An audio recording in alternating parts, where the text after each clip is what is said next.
সংস্কারের অভাবে খুলনা মহানগরে অধিকাংশ খেয়াঘাটের বেহাল দশা। ঝুঁকি নিয়ে নদী পারাপার হচ্ছেন যাত্রীরা, মাঝে মাঝে ঘটছে দুর্ঘটনা, এতে দুর্ভোগে চলাচলকারীরা। খেয়াঘাটগুলো সংস্কারের দাবি স্থানীয়দের। এদিকে ঘাট সংস্কারের উদ্যোগ নেওয়ার কথা জানিয়েছেন অভ্যন্তরীণ নৌ পরিবহন কর্তৃপক্ষ। বান্ডেল থাকলে প্রতি সেনমানিতে টাকা বাঁচবে। বিকাশ সেনমানি বান্ডেল কিনে জিতুন প্রতি লেনদেনে।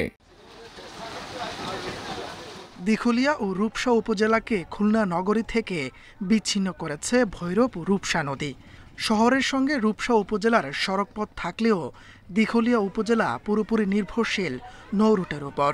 প্রতিদিন খেয়াঘাট দিয়ে দুই উপজেলার লক্ষাধিক যাত্রী জেলা শহরে যাতায়াত করেন। খুলনা মহানগরীতে দিঘলিয়া, দৌলতপুর, নগরঘাট সহ 17টি খেয়াঘাট রয়েছে। ঘাটগুলোর বেশিরভাগই অনেকটা খারাপভাবে তৈরি, কোথাও ভাঙা, আবার কোথাও দেবে গেছে। কোনোটির পন্টুনে আবার ছোট বড় গর্ত। মুরব্বীরা উঠতে পারে না ভাই, বুঝছেন।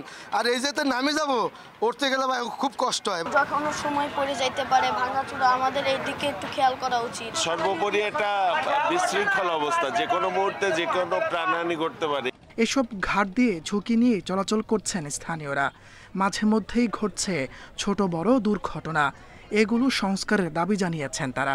যতগুলো খেয়াঘাট আছে, এই খেয়াঘাটগুলো অব্যবস্থাপনা এবং খুবই ভঙ্গুর অবস্থা, যার কারণে অনেক সময় অনেক দুর্ঘটনা ঘটে। খেয়া পারাপারের ঘাটগুলো সংস্কার এবং সুব্যবস্থা যদি না করা হয়, আমরা নাগরিক এর বিরুদ্ধে একটা তীব্র আন্দোলন গড়ে তুলতে বাধ্য হব।